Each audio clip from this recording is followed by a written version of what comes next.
You're listening to Brainwork Framework, a business and marketing podcast, brought to you by focus-biz.com. Business owners and entrepreneurs, are you looking to attract premium clients by positioning yourself as an authority leader in your market? Well, today we have the founder of Business Flight Path, Greg, who joins us to tell us more about his entrepreneurial journey and the secrets to success and selling 5 businesses of his own. Greg, thanks for joining us today. Yeah, my pleasure, Chris. Good to be here. Thank you so much. So tell us more about your history in business and entrepreneurship. How did you even get started into doing what you're doing today? I mean, 5 businesses, that's pretty impressive. Tell us more about that. Yeah, well, really, I got started in business by accident. I was working in the irrigation industry, and one day my boss and I had a disagreement about my value to his company.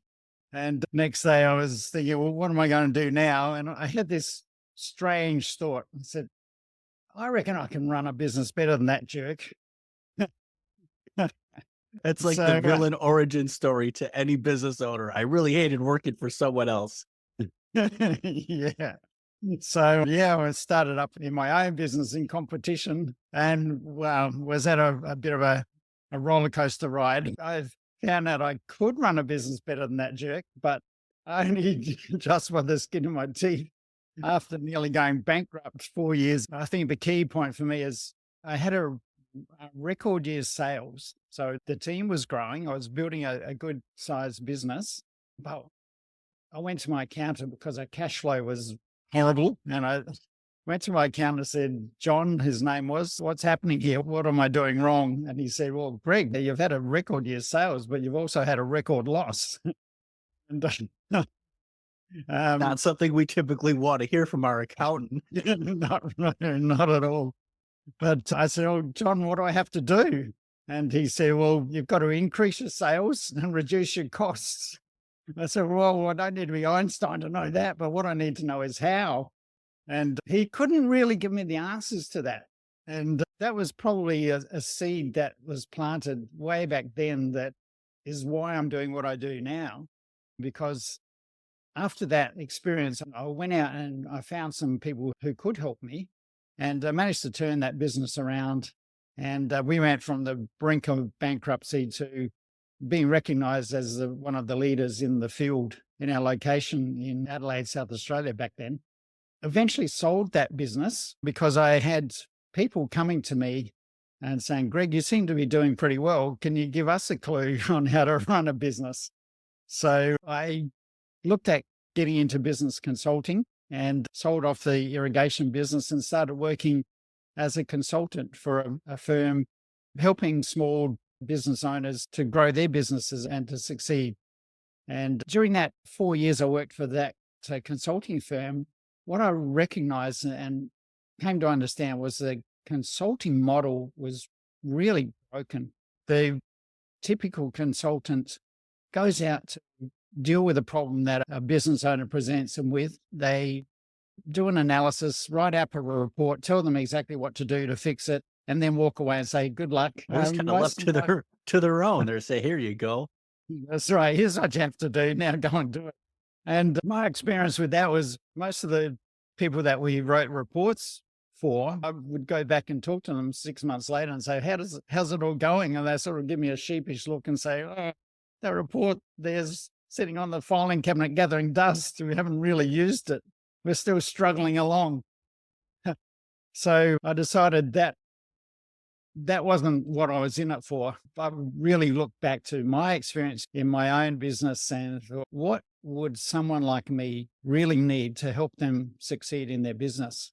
And I left the company I was working for and went out on my own and tried to find the answer to that question, which again wasn't easy. But eventually I got to a point where I was supporting business owners who were just like I was initially. They needed help with understanding how to get clients, so how to get customers, how to manage the cost structure of their business, how to manage their employees, all of those things that I had struggled with myself and really didn't have too many answers for yet.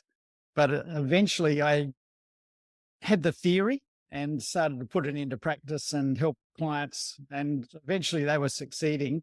And as that happened, I started growing my own consulting practice. and having to learn how to manage people. I think I'd had a pretty good handle on how to manage costs, but the marketing was probably the biggest challenge of all. And it wasn't easy for me to attract clients or to find clients. Networking was one of the things that we were told to do. And my first job out of school was an accountant. So I much preferred sitting behind a computer than going out networking and trying to talk to strangers. But being an entrepreneur, I got over myself and went out and started to shake hands with people I'd never met and talk to them about business. But I came to discover that was just a short-term proposition. You can't scale a business by networking and waiting around for referrals. I knew that if I was going to continue to grow my business and not get caught up in this roller coaster ride of up and down sales cycles that a lot of consulting firms experience, they get busy with work. And because we're client focused, we go out and do the work and lose our sight of where the next clients are coming from. So yeah, we get busy delivering and then we deliver the work and look around and say, where's the work coming from now? So back out on the hustings, back out networking, chasing clients, and it just ends up in this endless up and down cycle. And funnily enough, what I've experienced is that a lot of firms end up with the same level of sales year on year. They sort of hit this plateau where that's the limit. The sales revenue last year is the same as this year, and it'll be the same again next year.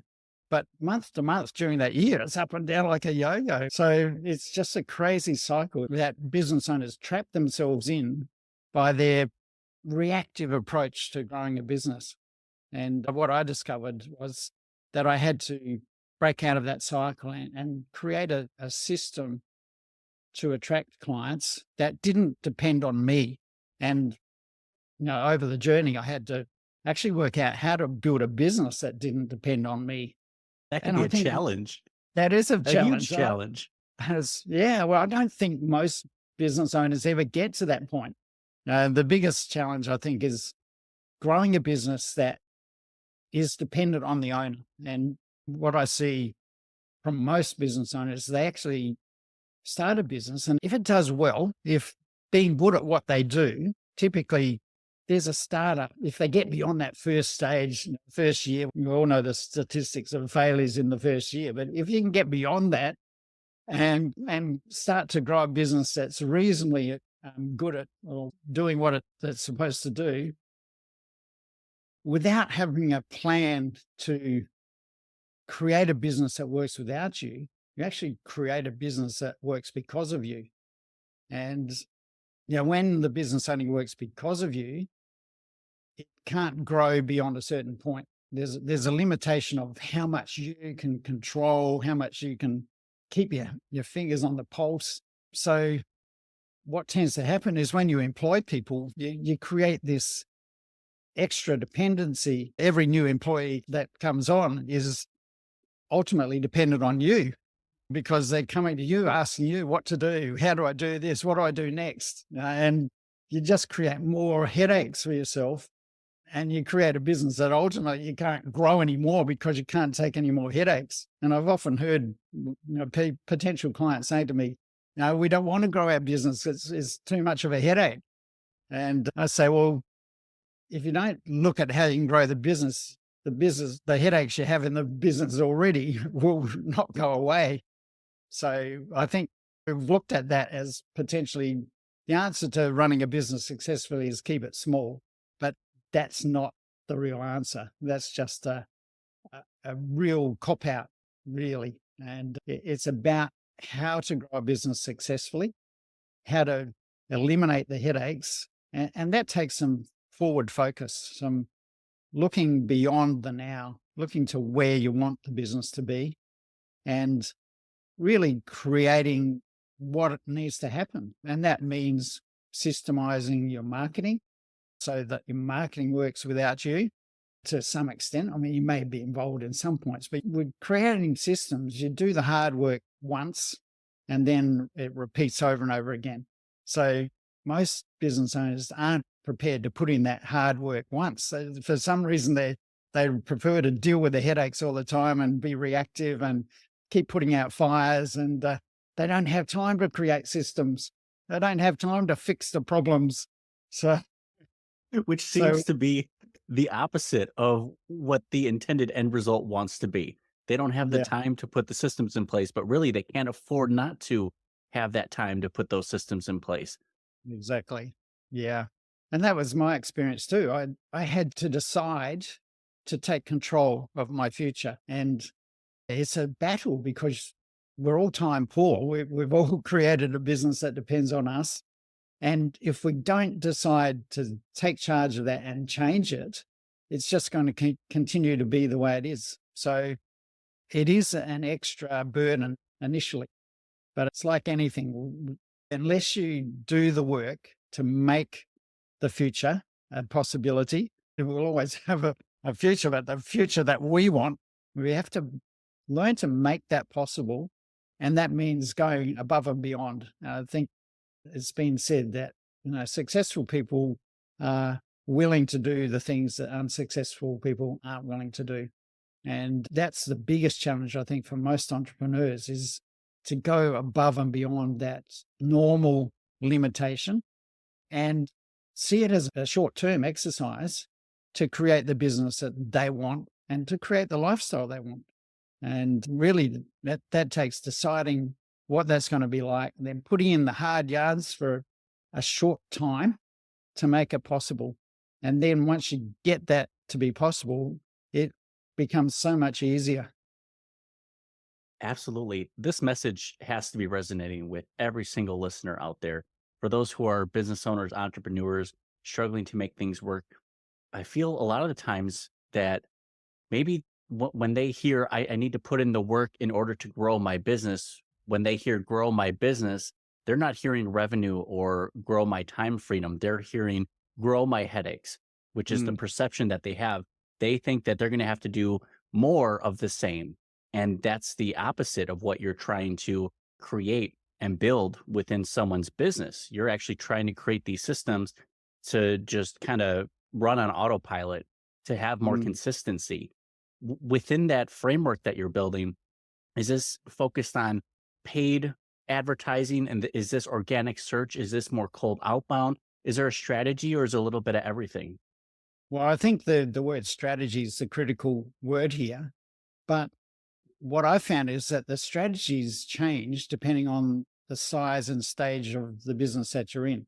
And I've been around in business for a long time now, and I've tried everything. And what I've found is getting the tactics at the wrong stage. So putting in tactics that apply at a different stage doesn't work at a particular stage. When your business is smaller and just growing, you can't afford to waste money on advertising. And what I've found is that I've spent money on advertising, and particularly in a service-based business, a professional service firm, where we're selling intangibles more than selling products. We don't have something that's tangible that people can see, touch, feel. We're selling something that's a hope and a wish, really. And what I found is you can't market that in the same way. You can't sell it the same way. You can't advertise the same way as a product-based business operates. And I've wasted so much money on advertising, paying for advertising, whether it's Facebook ads or Google or SEO or updating websites. And I came to figure that marketing is just like gambling. We throw our money at it and hope to get a payoff. And more often than not, just like gambling, that's money down the drain. So at the smaller stage of business, I had to work out how to do it more organically and how to turn the marketing into a value for the clients in itself.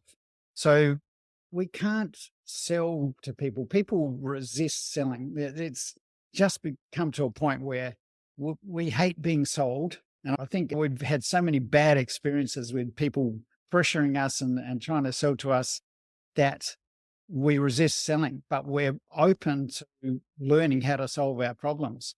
So particularly as business consultants or anyone in a professional service, And anyone, even in a plumbing service or accounting service or a hairdressing salon, it's if you can get to the point where you're delivering value in your marketing, if you're helping people solve their problems and educating people about the best solution for their problem, so that we actually can engage people in the buying journey earlier in the process when they're doing the research about finding out what they need, and we're adding value at that point, we become the authority in the market for them. And that's where my strategic approach to what I call now strategic authority marketing is building a system that intersects with the client's buying journey at an early stage in their process, and then delivering value all the way through that process, so that we're actually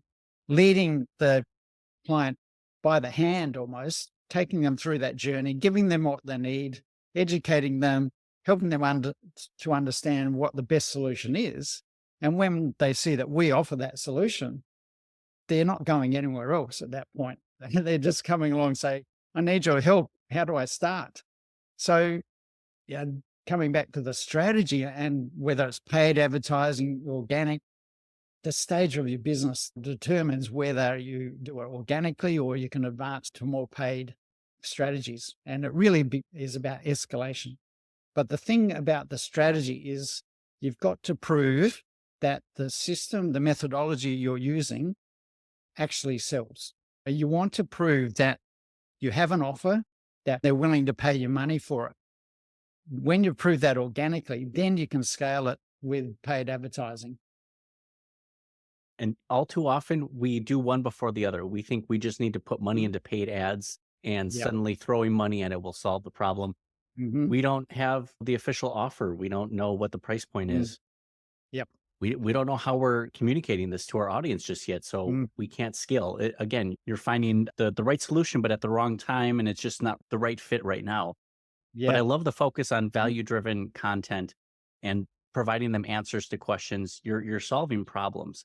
And when people are searching for solutions online, if you're able to be that trusted authority leader, suddenly who wants to learn all about their problems and how to solve them? The comparison is spending 20 to 40 hours learning how to do it and then struggling for 40 hours to actually complete it. Whereas Greg may have the solution where you pay me a fee and suddenly all your problems go away. Wow, that sounds way better than doing all this myself. But for those who don't need it, there are the resources available, which is fantastic. That's right. It's the best option for the clients, really, because they get to choose how they solve their own problem and whether they need help or whether they just need the free resources. We're offering value as an organization to them. If you've done your marketing correctly, if you've done your basic planning and research about who you serve in your business, there's going to be enough potential clients in the market that you can allow some of them to take your stuff and do it for free. That I've got an abundance mentality. I know there are a lot of people come to me and say, what if they take my book and do it themselves? Well, good on them. If they're good enough to be able to do that, if they're capable enough, well, they're never going to be your client anyway. But there will be enough people who see the value, see your authority, and they'll come to you and say, it's so much quicker to ask you to help us to do this than to try and do it ourselves. So how do we get started? And that makes the selling process so much easier than a traditional approach of advertising. And I see this with a lot of professional firms on their website. Here's who we are. Here's what we do. Come and buy our stuff. The first call to action is get on a call with us and do a free consultation. And so much of the heavy lifting in the sales process is done in one meeting that it's so much hard work to actually make a sale in that process. But when you have clients coming pre-educated, pre-sold, coming to you saying, I think I need what you do. How can we get started? You don't have to sell very much. Being that shy accountant that I told you, I was never a great salesperson. I never expected to ever be involved in selling. And I'm still not the greatest salesperson in the world, but I've created a system that means I don't have to be. That's fantastic. But it's one of the scariest things in entrepreneurship when we're starting a business is realizing how many hats and positions we need to fulfill and how terrible we can be at a lot of those skill sets. And really quickly, we have to realize, okay, we need to figure this out fast. Otherwise, we're not going to be in business much longer. That's absolutely right. And you won't be in business for very long if you don't figure it out. So yeah, building the systems is really critical, but then employing the people that are better than you to run those systems is the next level. Being able to have that level of leadership and grow in your leadership capability to embrace people and allow them to do their thing when they're better at it than you. But you've got to provide people with the framework, the systems. You can't employ someone and tell them, I'm not very good in this area. Can you build the system for me and make it work for us? You're throwing people in the deep end and they usually struggle with that. So I see this a lot. Small business owners not great at sales, so they employ a top salesperson from another firm, bring them in, give them a car. In the old days, maybe you don't need to do that now, but car and a phone, and spend a lot of money setting this person up and go out and sell for us. And they are dismal failures. So was this top-notch person in another firm coming to you? Whose fault is it? Is it the fault of the person because they didn't know what they were doing, or is it your fault because you didn't set them up correctly and have the right systems in place first? So, I've seen setting up the systems, creating the environment, the structure, the frameworks to allow people to be successful is a critical part of growing your business. Oh, absolutely. When we are trying to hire out these positions, we need to make sure that we have that framework put in place. Sometimes we'll rely on their expertise to bring that in. But again, it's up to us as the business owners, entrepreneurs, the leaders, in order to give them the tools, to give them the resources, to have that built out first and not expect them to just suddenly be thrown into a role and be super great at it without the resources backing them.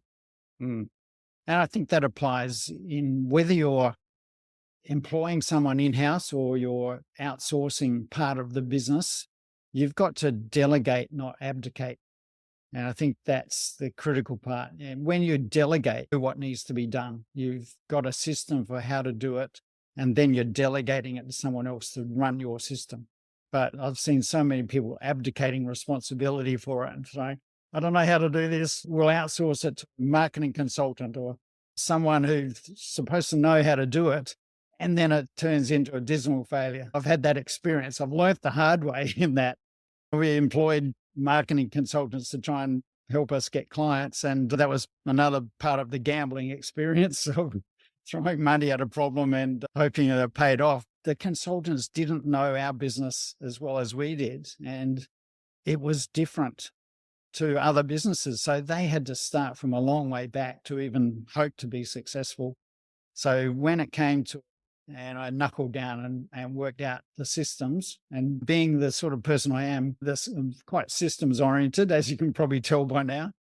I unpacked what was working in our marketing and what wasn't working, what worked in our sales process and what didn't work, and really just put the pieces together so that we had a repeatable process that gave us consistency and predictability about sales results.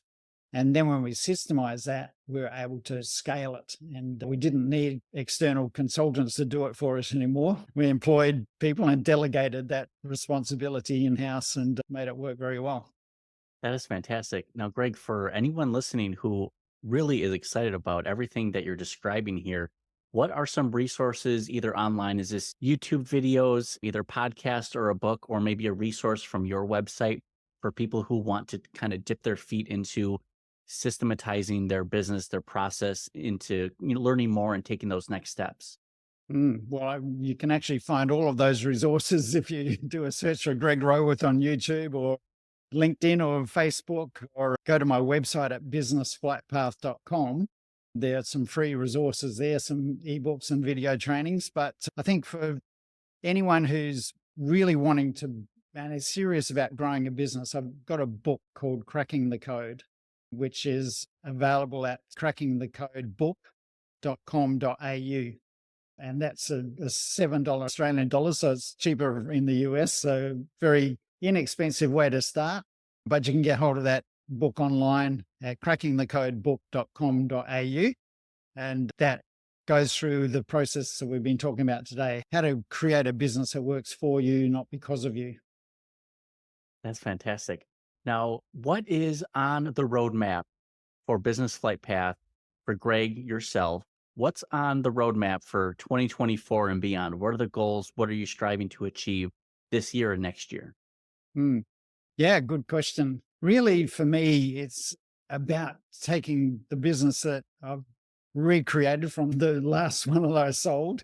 And because we've had so many differences now with COVID, and my business has gone from being a face-to-face consultancy firm to being an online coaching consulting practice. And for me, it's about systemizing everything, taking the ideas in my head and creating the structured course content. So I already have some online training programs that people can join with some one-on-one support and group coaching support.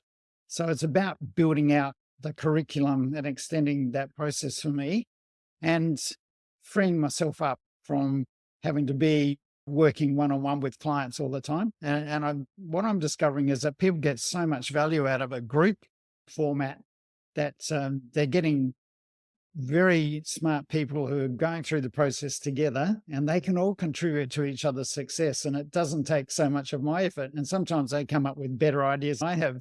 So it's a great environment for people to learn and to work together to grow their businesses. So yeah, my focus is really building a business that actually works without me. Again, I'm practicing what I preach and doing the work now. Now's where the hard work's going in to create those systems so that after this year, hopefully I can start to take some of my time back and have the business working in the background and making me money, supporting the clients, and actually expanding my ability to impact more clients and give out value to more people without draining so much of my own time and energy and resources in the process. Oh, absolutely. I love that, Greg. It's funny because we all love the one-on-one work with our clients because it's that human connection, the relationships that we're building. We really want to stick with them just as if they were a friend or a family member. But of course, as time goes on, in order to help more people, in order to create a certain level of revenue, you need to change things. You need to pivot. But I love the group coaching premise because you're bringing all these people together. They're accountability buddies. You're just collaborating and sharing information, and how empowering that can be for other business owners to see other challenges, other wins, other successes, and just bring that together. Yeah, that's right. I mean, I can tell them something and they think, well, it's easy for you. But when their colleagues are going through the same process, and in my process, there's some people a bit ahead of others, and they can talk to each other and say, yeah, I had this problem too. And I found it a struggle just like you are, but I kept going and I managed to succeed and break through that barrier. So that peer support is probably even more valuable when they can see that, well, it's not just someone who's supposed to be the expert who it should be easy for, but yeah, someone who's a battler like me has managed to do it as well. And if they can do it, I can probably do it too. That's incredible. Now, for anyone listening, we're going to have all of the links and descriptions available down in the show notes and the comments so that you can get connected with Greg and find his website and businesses online and get connected with him. Now, Greg, any last word of advice for any entrepreneur, business owner out there? What is one piece of advice that you would give to them so that they can start taking action and making change in their business? Well, there's a lot of things to think about there. And I think it's probably a tough time for a lot of people. There's talk of recessions and it's difficult for business owners. And often we think, how am I going to get through? Like Winston Churchill once said, if you're going through hell, keep going. It's the same in business. If you're struggling, you just got to keep going. I think for me, the biggest turning point for me was the depths when I went to my accountant and he couldn't give me the help, but I kept looking for help. And I think you can't do business on your own. You know, it's something that we all need help with. So I think the best thing I can suggest is that you look for people who have been there before you, have done what you're looking to be able to do, and pick their brains and get advice. And even if you have to pay for it, it's money well spent. Absolutely. The things that we can enact in our business today that are going to help us in the future, we don't need to struggle. Of course, we're always going to have challenges and we need to persist through them. However, at the end of the day, other people have gone through very similar situations as us, and we need to reach out to them for support and use them as a resource because we're all here to help each other. Greg, thank you so much for your time and everything that you're doing for these businesses. Is incredible to see. Congratulations on all your success, and we appreciate you coming on our podcast. No, thanks, Chris. It's been my pleasure. Thank you so much.